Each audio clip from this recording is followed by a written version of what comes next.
Okay, dinig bahina magkailangan ato kuhaon ang update usab sa barangay no sa barangay Tabid ato makauban ato ang PABC President no sabi-sabi sa Occidental board member at the same time ato barangay kapitan sa Tabid no sabi sa barangay kapitan Salvador Carlas Jr.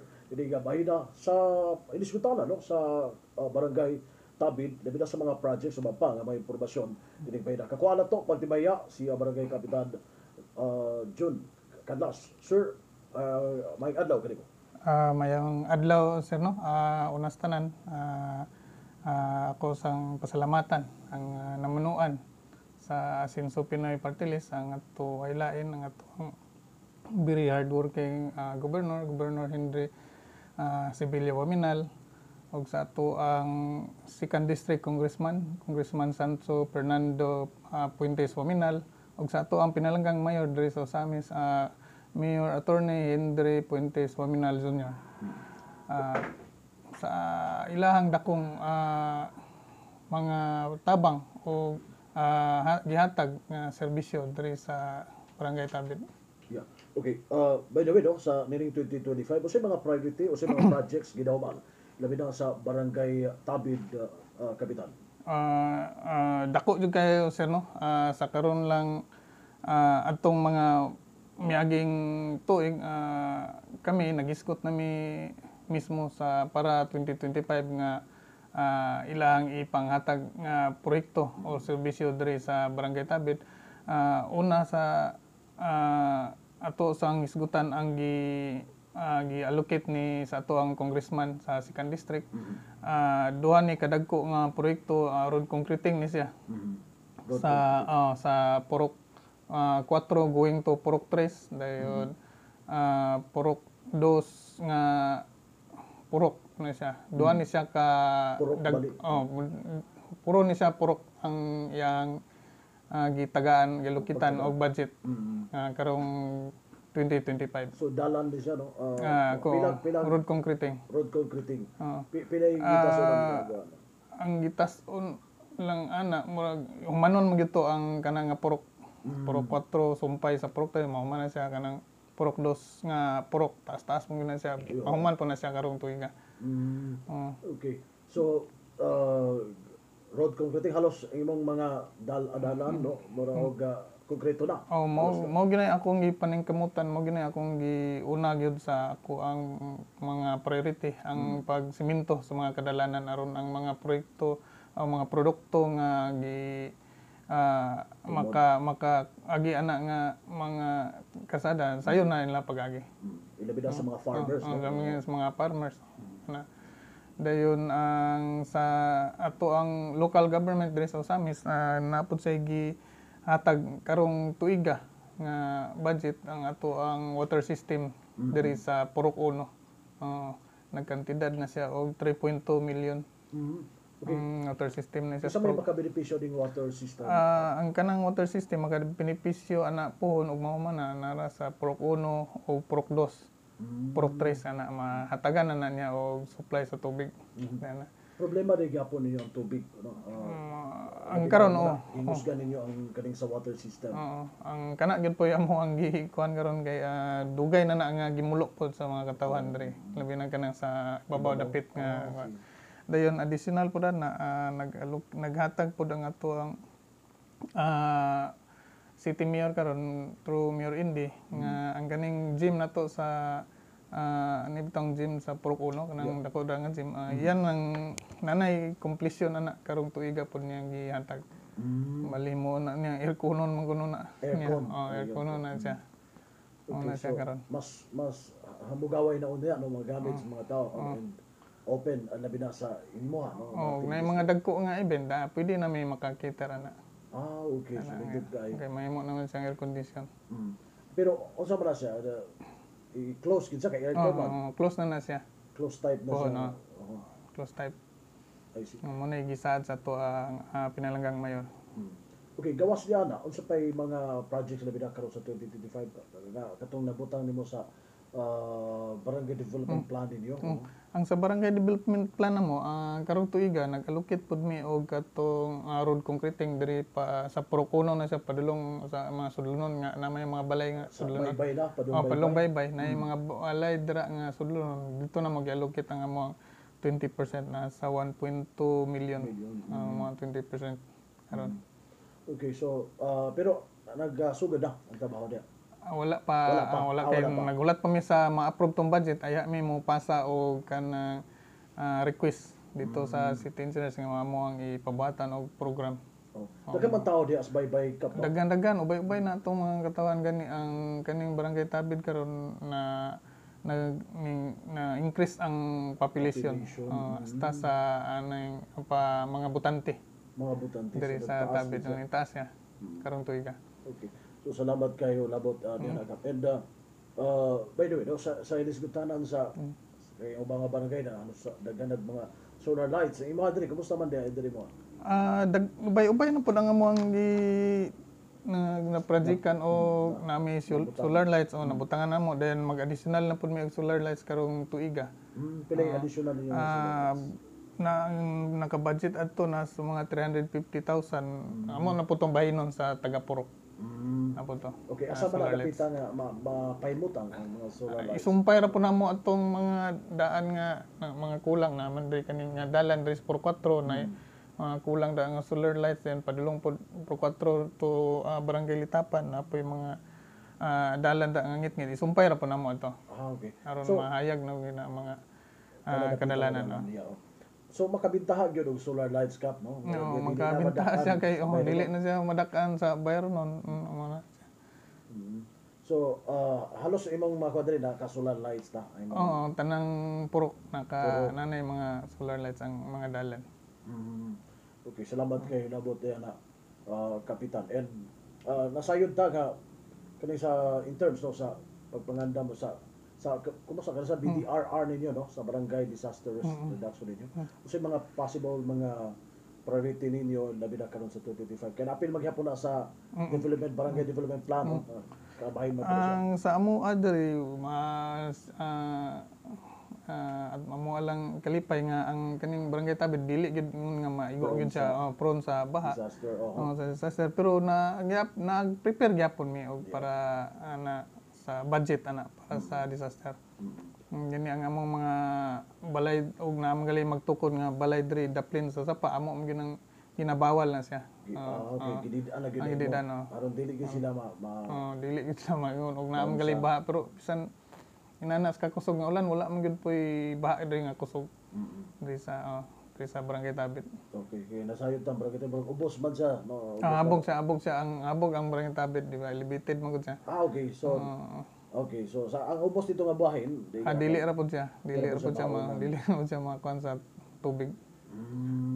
Okay, so salamat kay labot na kap and argo sa lisgutanan sa peace and order sa Kahusay Kalinaw ni Masimong barangay. Kumusta man sa pagkakaroon? Sa Kahusay Kalinaw diri sa barangay Tabid akong ikalipay og paybalo nga ubos gyud ang ato ang mga krimen diri wala gani di pre sa una nga grabe ito sa wala pa ko galingkod. Sa pagkakaroon akong paybalo sa tanan nga peaceful gyud ang barangay Tabid.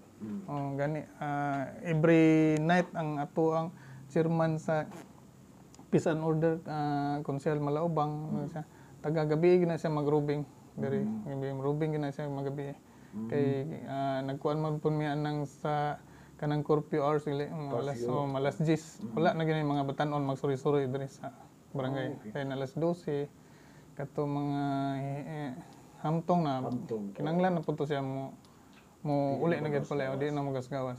Mas maayo kap no gipadayon gyapon sa barangay no ang curfew. So aron nga walay mabiktima diha sa gawas. Aron ma-monitor po namo og kinsa tong mga naidaotang tao nga intensyon nga mosulod sa barangay amo nang mapugnan. Okay. So salamat kay labot kap. Sa inisgutanan no sa kampanya sa illegal na droga, drug cleared naman ang barangay Tabid na drug cleared na adto August man tingali to dito mi. 2020. Last year. Ni adto mi sa Cagayan aron mag-apply og drug free nga barangay. Okay na siya. Then mag-renew na po. I-renew mo na siya kay i-relim din na siya mo. I-revalidate mo. Revalidate mo na siya kuan. Pero sa amo address sabi katong mga surrender nagtuman gyud ato nga kuan. Kaya ako magina silang sige gi pahinumduman nga ayaw na gyud magbalik ana magbinutan na gyud ta. Kay sayang kayo ang gi paningkamutan sa inyo ang mga barangay opisyalis nga ma-drug cleared ang tuang barangay ana. Pero wala na kayo na monitoron nga baligya diri sa imong barangay. Sa dre wala gyud ko na monitor ngani gasige lang gyud ko paniid gyud nga sa ato mga personnel sa ato mga sakop sa taga Purok magmonitor gyud sila. Sabi sa ilang pagmonitor wala man gyud sila na dunggar o nakita nga mga nagbaligya. Okay. Alam ninyo dili basta-basta mag-maintain no sa labi na sa drug free.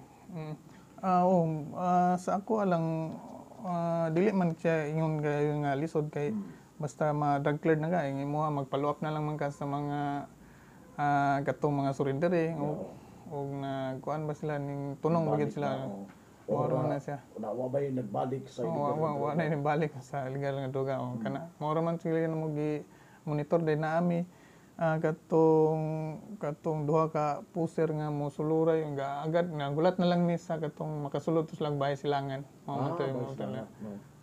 so kaning uban nimo nga mga user man to user wala ni sila niagig balay silangan wala kay yung katong user man sila so katong puser mo mo sulod dito kinanglan siya mo undergo sa bahay silangan sulod siya dito pila di ginaganon sa imong mga feuds diri kap sa ako sa mga 40 plus kato ubay-ubay po then duha ka puser so gikatagda silang pailahom sa balay silangan sila kay idungan naman kuno to sa uban gud pod nga barangay so part siya sa process sa process para drug cleared nga barangay.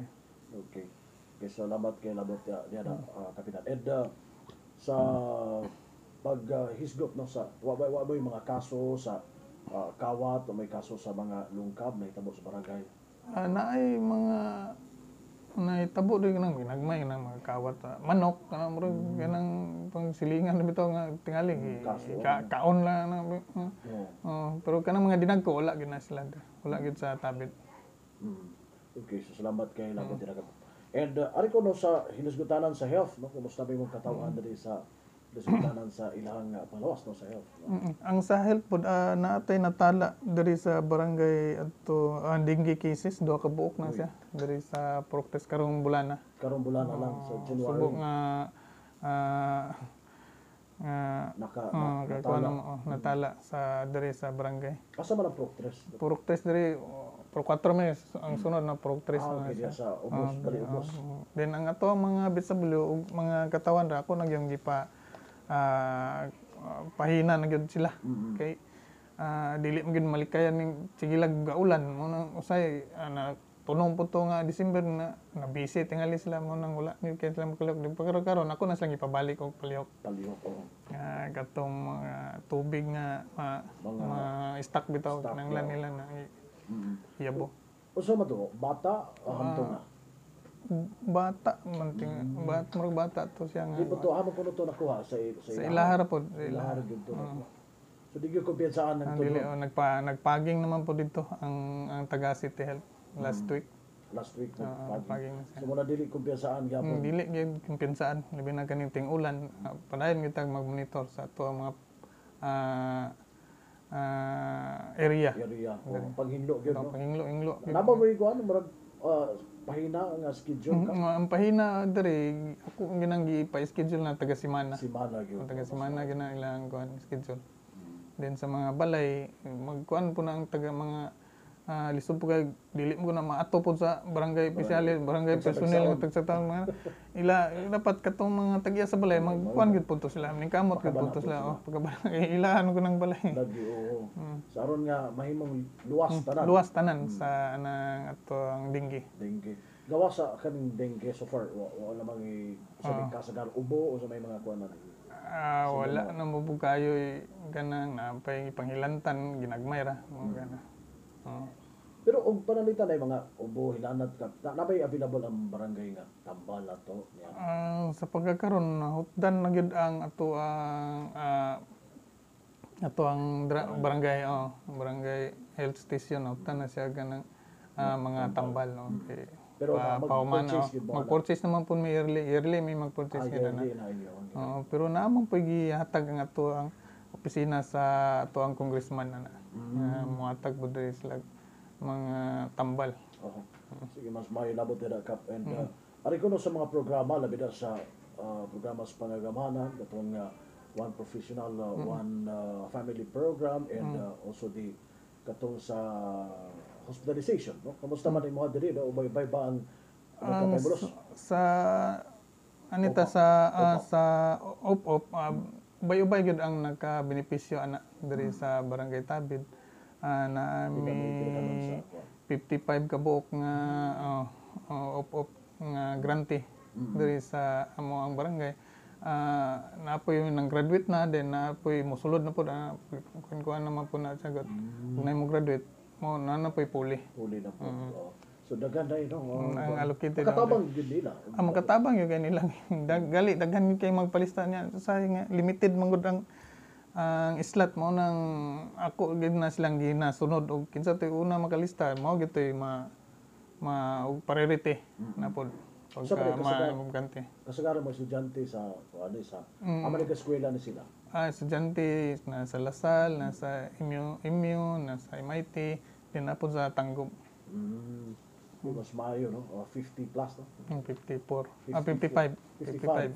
So, bay-bay yun. And, wa ba kuan nga madugangan ni sila? Naigi saad ang ato ang mayor nga og si gobernador nga karong tuiga magdugang na pod og kanang mga opop grantees. Okay. So, salamat. And sa free hospitalization? Ang sa free hospitalization, dagang gayo ang nakapaymulos yun na. Gani, malipay kay sila nga naagyo na nga programa sa ato ang gobyerno. Nang diri sa Barangay Tabid, kanang ang mga tao diri malipayon kayo nga naagyo na nga programa nga serbisyo nga gituman gyud sa ato ang LGU diri sa Misamis. And Misamis Occidental. Misamis Occidental. So Asinso Pinoy nga party list. Yeah. Okay, so naapoy sa funeral, no? Sa funeral service na gyapon na siya. Na pwede maka-benefit ana. Okay. Itong gitagaan gyapon na siya endorsement. Okay, so mismo bot pasabot na satisfied ang mga tao sa sa programs and diri sa Tabid yun mismo satisfied jud ang mga tao diri sa Asinso team nga pagdumala. Okay, salamat kayo na bota niya na kap and ari ko no kay labi na nagkaduol pod ang fiesta celebration ninyo no. Kasi mga kalihukan ninyo na nga ipahigayon o naka-schedule alabot sa fiesta celebration. Ang sa pista manggod dili kay ko kanang maghatag og programa diri sa barangay kay ako mo nang gipahinungod gud para gyud na sa simbahan.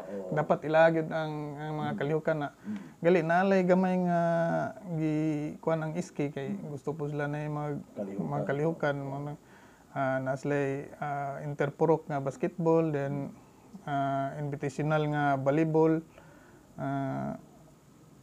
dayon napud siya invitational nga basketball No, 20 karong January 18 magsugod ang ilang interpurok nga dula. Invitational for sa invitational sa basketball. Sa lain barangay or sa lain barangay. Depende na siya. Napud tay invitational nga volleyball karong January 26. May premium nila ana. Natoy premium nga gikuan ang katong iban. Then nay rave party mo disco na siya January 28 ni siya disco. Then January pwede kaya pong tigulang ana usa mo sayaw lang siya. Invitational nga basketball January 29 na siya na pista gid na siya sa fiesta. Then ang ato ang simbahan na agad say mga programa o nga kalihukan. Kani sa January 20 magsugod na ang first novena. Alas 5 taman o alas 6:30 sa gabi. Then ang first day na siya mag-ilis sa Santo Niño, ilisan gina siya namo. Kanang first day. Tinuig. Then pagka 28 na prosesyon magsinulog sa dalan. Alas 6:30 taman sa alas 7:30 sa gabi. Nagmagmisa ni siya. Magprosesyon na siya. Then pagka January 29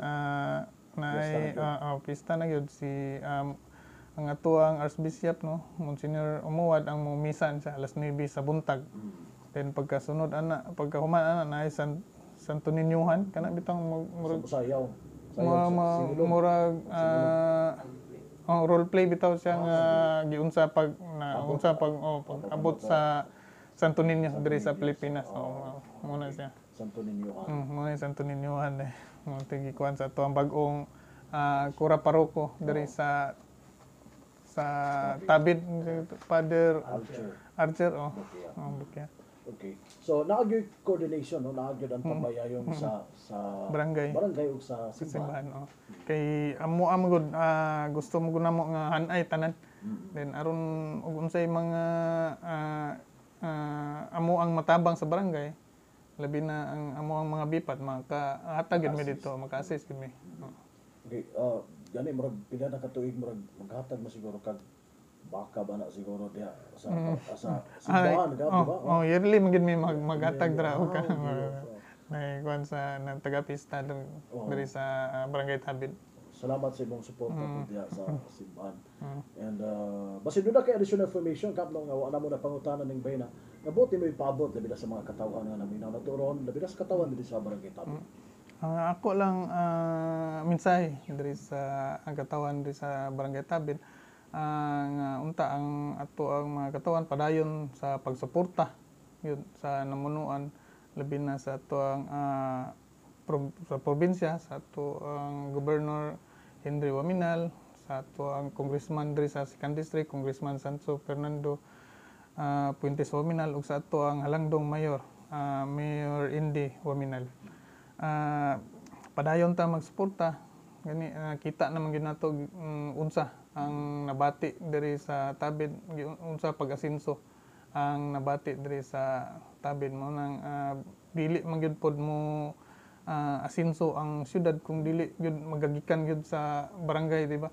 Dira man gyud nagikan sa barangay antod mo asenso ang barangay, mo asenso na pod ang syudad sa Samis. Pag-asenso sa syudad sa Samis, mo asenso na pod ang ato ang probinsya. Ngani ang atong probinsya karon first class na biya na siyang province diri sa kay atong pagsisyon namo guys gutan mig first trans sa amo ang kanang sweldo gani first trans sa sweldo sa first class nga sa province.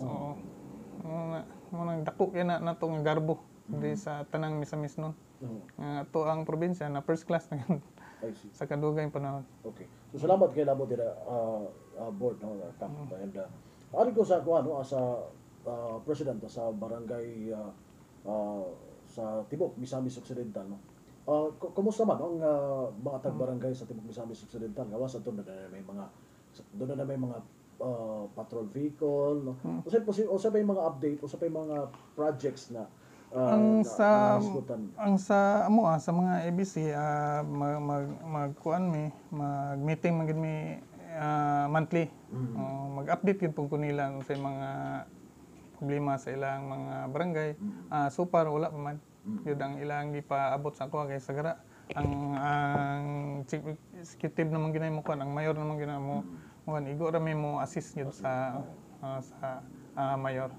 So sa pagkaroon na hapsay no. Na hapsay gyud ang diri sa barangay.